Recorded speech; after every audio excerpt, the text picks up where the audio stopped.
wrong, and then just. All right, we're going. Oh, you're going. Welcome, government students.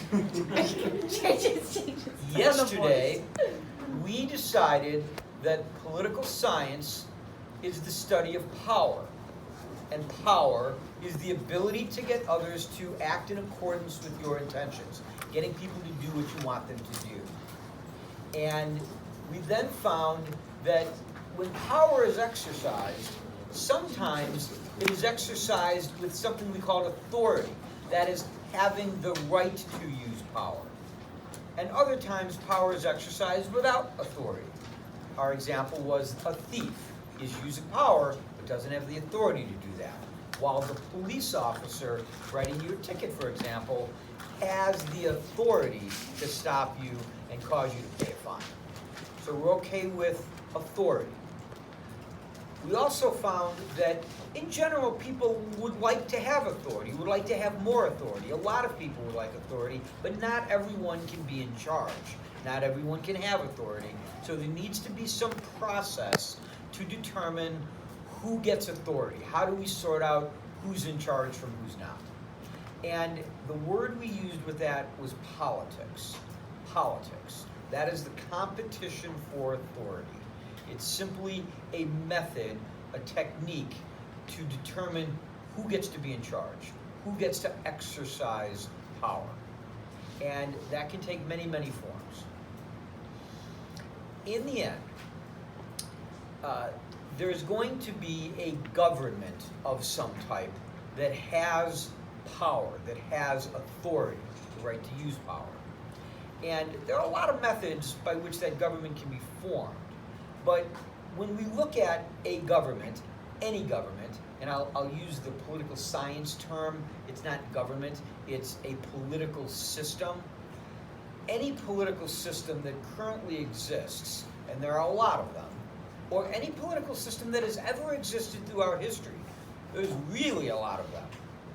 If we examine all of them very carefully and try to figure out what is their objective, what is their goal, what is the thing they're trying to do, there's one answer. It's always the same thing, fundamentally. Anytime, any place, any political system is trying to gain compliance. Compliance. Compliance is getting people to do what they want them to do. Getting people to obey the government. Getting people to follow the government's rules. Getting people to behave the way the government wants, the way the political system desires.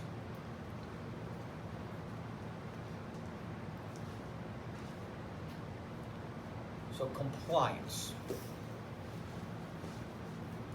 All political systems have in common the fundamental objective of gaining compliance, getting people to do what they want you to do.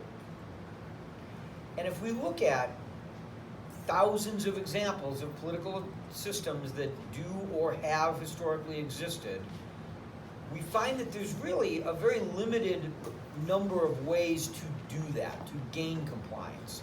In fact, there are really only three. Any political system, anytime, anywhere, throughout human history, has gained compliance using one of these three methods or some combination of these three methods. So what I'd like to talk about are the three ways political systems gain compliance. Is that okay? Questions? So, for example, we have a political system, and it has ideas about what you should do and how you should behave and what you ought not to do. And just for a very simple example, think about driving. Does the government have ideas about how we should operate our cars? They surely do. Name one. How we should operate our cars. Ways that the government, that the political system says we ought to comply. Okay. Well, we shouldn't speed. So there's a speed limit. You shouldn't drive faster than a prescribed limit. So they tell you how fast you're supposed to drive. What else? Ashley? Are there any rules about operating a car other than how fast you go? Traffic lights. So you're supposed to stop at the red lights, and you're supposed to go at the green lights. Okay, that's something they want you to comply with. What do you have to do?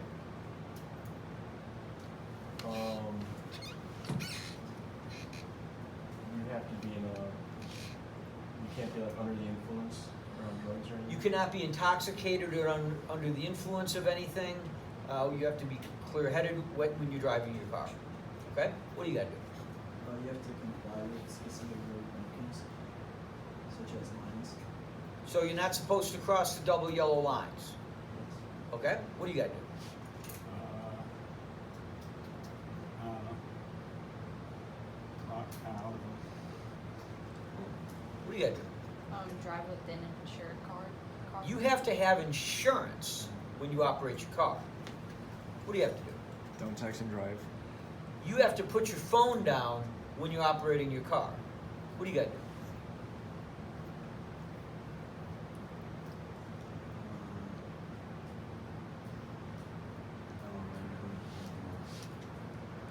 Do you drive on the road or across the fields and down the sidewalks? So you gotta stay on the road. You drive on the roads, okay? Do you have a driver's license? You're supposed to have a driver's license. Do you wear a seatbelt? You should. Do you have a license plate on your car? Yeah, you do. And when you are driving your car on the road with your license and insurance and seatbelt on and license plate on, which side of the road are you on? You drive on the right side. And again, the government has a rule about that. They want you to drive on the right side. So understand that we could go around the rest of the period and find examples. There are literally hundreds of rules that you are supposed to comply with in operating a car. All kinds of rules about how to drive. You get that. We don't need to do any more examples. Now, I drive in every morning, it takes me about a half an hour. And this morning, as I was driving in, I was kind of, as always, paying attention to what everybody else is doing. And when I got here and thought about talking about this today, it occurred to me that pretty much everybody I saw seemed to be apparently complying with the rules. I saw no cars driving down the sidewalk. I didn't see anybody driving through farm fields. I saw cars driving on the road only on the right side. No one was going down the wrong side of the road the whole way here today. I had to get through a number of stop sign intersections. Without exception, in every single case, the cars stopped and then took turns letting each other go. No one went through the red light, through the stop signs. I was able to get through a couple of traffic lights, and in both cases, people stopped for the red light and they went for the green light. I found people using turn signals. I saw cars that had license plates on them. I saw people wearing seatbelts. I didn't see anybody with the phone up to their face. I don't know if they weren't on it, but it looked like generally they were paying attention to driving. I don't know if they had driver's licenses, but I suspect that they probably did.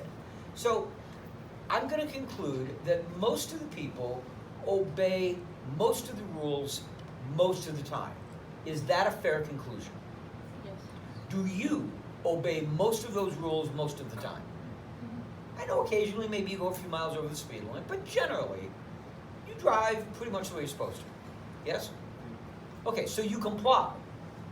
The political system has all these rules, and you comply with the rules. Now the question is why? Why do you comply? Why do you do those things?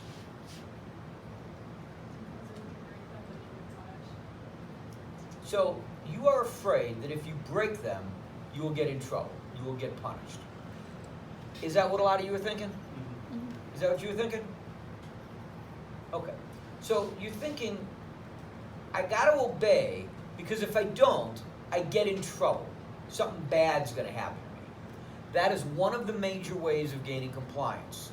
Throughout history, this is one of the ways political systems gain compliance. We call it a negative sanction. A negative sanction.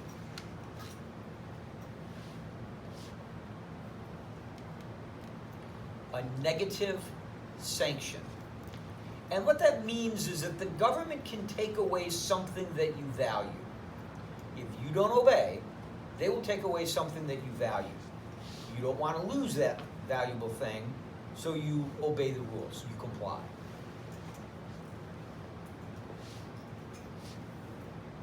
So, I'm going to make this up. This is a fictional story, so don't freak out. This is an example that I'm making up. I leave out of here today, and I'm in a big hurry. So I'm driving 70 miles an hour down Raffle. I get stopped by the Woodstock police, and they write me a ticket for speeding, and I gotta pay $200 for a fine. That's a negative sanction. You understand that? Now, I also find that as I'm going along, I gotta stop because there's this whole line of cars waiting to make turns to get into a driveway, and I got no time for that. So I swerve over onto the sidewalk, and I keep going 70 down the sidewalk.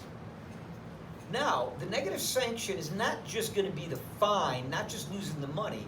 Now, I'll probably get my license revoked. They'll probably take away my license to drive. So the negative sanction has gotten worse. They're taking away a privilege that I had. They're taking away my ability to do something that I'd like to be able to do. Now, what if, as I'm going 70 miles an hour down the sidewalk, I see some old lady walking along, and I honk, and she jumps but not that fast, and end up clipping her, and she goes flying, and I keep going. When I end up with negative sanctions as a result of that, I am not just going to lose money. I am not just going to lose the ability to drive. I'm going to lose my freedom. I'm going to be put in prison. They're sending me to jail for running that person over. I lose my freedom. Now, if I'm doing that, and as I look in the rearview mirror and see the old lady back there twitching who I just hit, and then I see, oh, there's that student I had last semester who was really annoying. I really don't like that person. Even though I'm in a hurry, I'm just going to turn around, go back, and run that kid over. And I do that, and I see he's still twitching, so I back up over him again, and it takes 3 times back and forth until he's good and flat. Now, again, fiction, but the point is, as a result of that, the negative sanction could involve losing my life. I could be executed. I could be sentenced to death for something like that. So the negative sanctions range from something relatively minor and insignificant, like I gotta pay a fee, I gotta pay a fine, all the way through and including taking away my very life. So we understand negative sanctions? In the United States, that is the thing that the political system most relies on. So when you ask people, why do you obey this rule or that rule or follow these laws, overwhelmingly the answer is, I don't want to get in trouble, I don't want negative sanctions, I don't want to go to jail, I don't want to pay a fine, so that's why we obey. Is that okay? That's one of 3. Now, we're clear on what negative sanctions are. What do you suppose the next one is? Positive sanctions. So, positive sanctions also exist, and we're certainly aware of positive sanctions. You can guess what that is. It's just not something that we really think about that much. It's not the foremost thing in our mind when we think about, am I going to comply? Positive sanctions, just for the driving example, are, what if we do drive on the right side? Wouldn't it be a lot safer? What if we do stop at the red lights? Doesn't that make it a lot safer? So all of these rules, if we comply, we get something positive in return. We get something good. That is safety. That is the ability for me to safely get from where I live to where I work every morning in a predictable amount of time.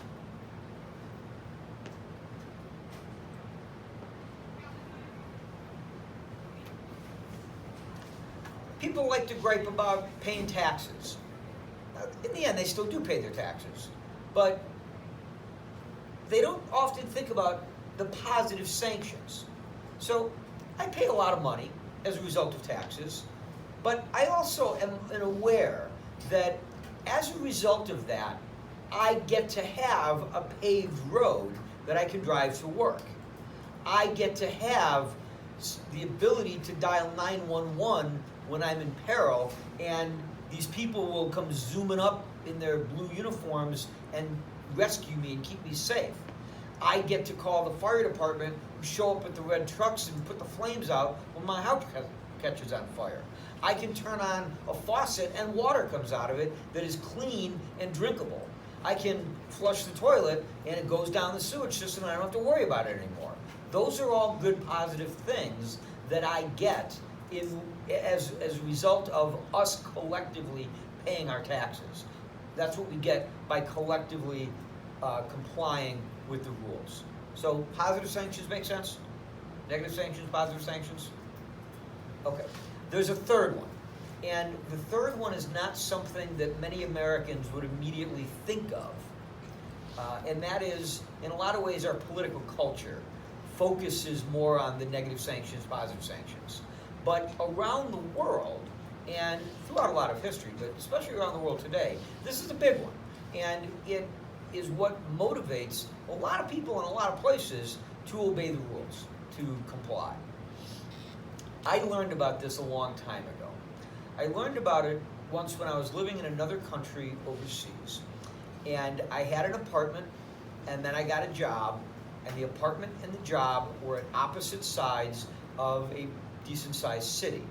And it was miles from one to the other, and I needed to get there every day. Now, fortunately, there was a public transportation system. There was a system of trams, like trolleys, that I could use that were actually very convenient. I could get on the corner where I lived, go several miles, switch to another one, go a few more miles, then walk a block and a half, and I was at work. It was really convenient. You could do it in like 20, 30 minutes.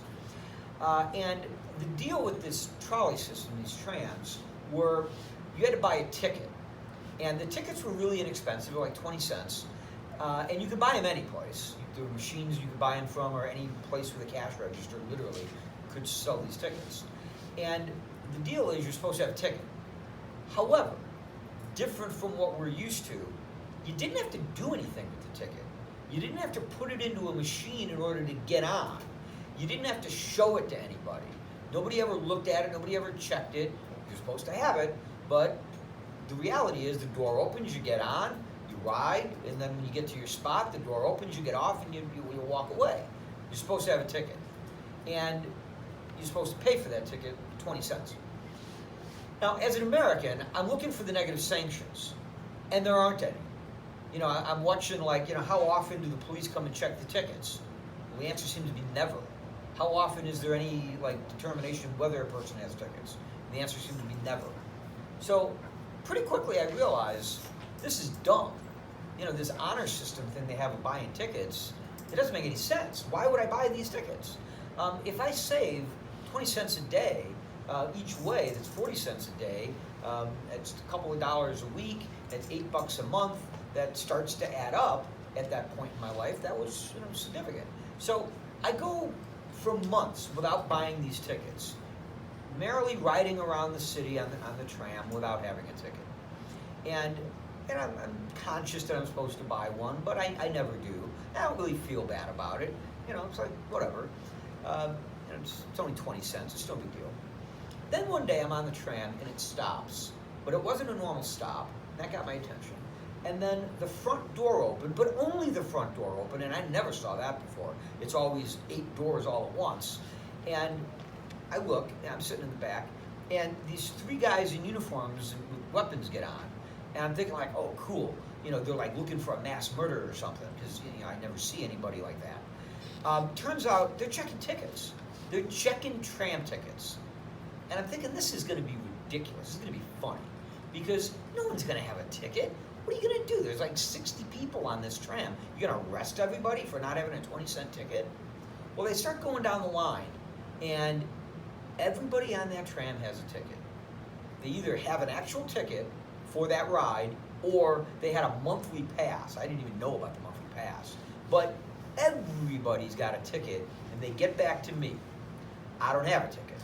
So I decide, I'm pretty slick. I can talk my way out of this. So I try to deflect their attention by explaining, there's a drug addict who lives in the doorway of my apartment building, and it's really annoying. And wouldn't your time be better served if you went and hassled him instead of me? I'm just trying to go to work. Now, I learned a couple of things there. One, don't ever tell the police what their job should be. Don't tell them what they ought to be doing. They don't appreciate that advice. But I also realized that they took buying these tickets very seriously. So I thought it was going to be like, oh, well, thanks for the warning. Next time I'll get one. Or, here's 20 cents and, buy it. Or here's, a few dollars for a fine. But no, this was a big deal. They took me off the tram and they took me to the police station for this. This was a big deal. And I just thought, this is a preposterous waste of time and resources, taking me away because I don't have a 20-cent ticket. So we go through that process, and in the end, they wrote me a fine for the amount of money that I happened to have on me at the time, because they didn't think that I was going to show up to a court appearance. So I ended up paying a fine of about $20. And I had, in my head, calculated that I probably, over the last few months, had already saved about $30 by not buying the tickets. So in my American head, I'm thinking, I'm still up by 10 bucks. So this is all good. And then I find myself standing out on the corner in front of the police station, 2 hours late for work, miles away from where I belong. What is the next thing I do? I see that tram coming. What am I going to do? I hop on that tram without a ticket. I'm not going to get caught again. And I also just spent all my money paying the fine. I don't have any money.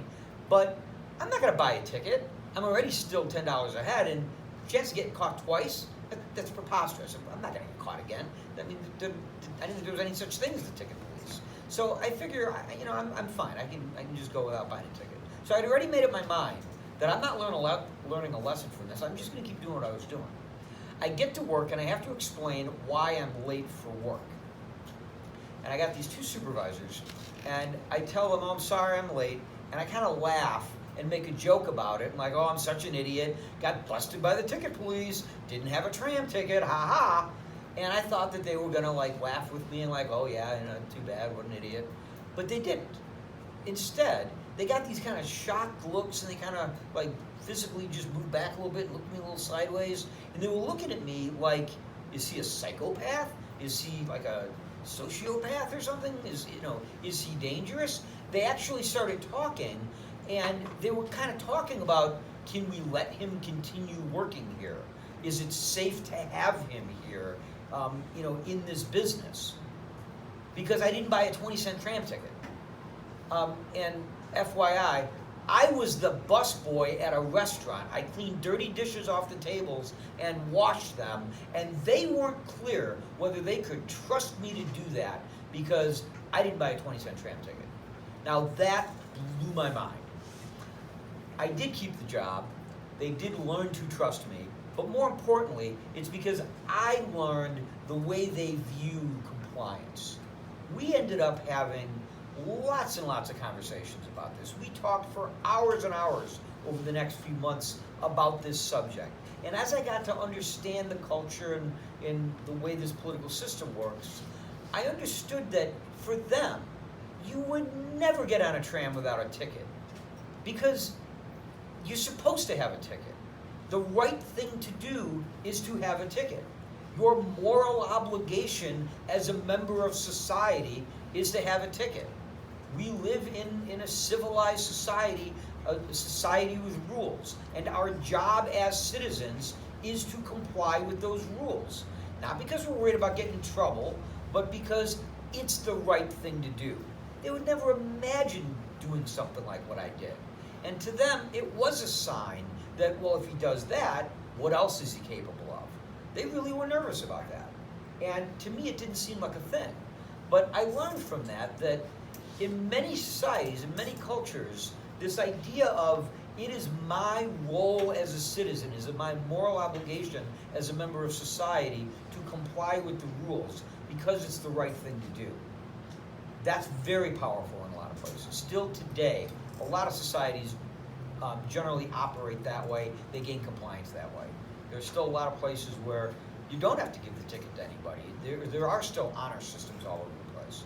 But they work because people see it as their obligation, as their duty as citizens to obey the rules. Ashley, what's up? Can I ask what Does it matter? Does it No, I was just change wondering- the understanding of the example? I'm sorry, what? I was just wondering what kind of cultural It was a society where everybody felt very much like we are a society and we are all in this together and we all have to rely upon each other to do the right thing for us to continue to be successful. It was like one big family. It takes a village, to raise the child kind of an attitude. Whereas American society tends to be a lot more individualistic. It tends to be more, I have to be responsible for myself, rather than we are collectively responsible for each other.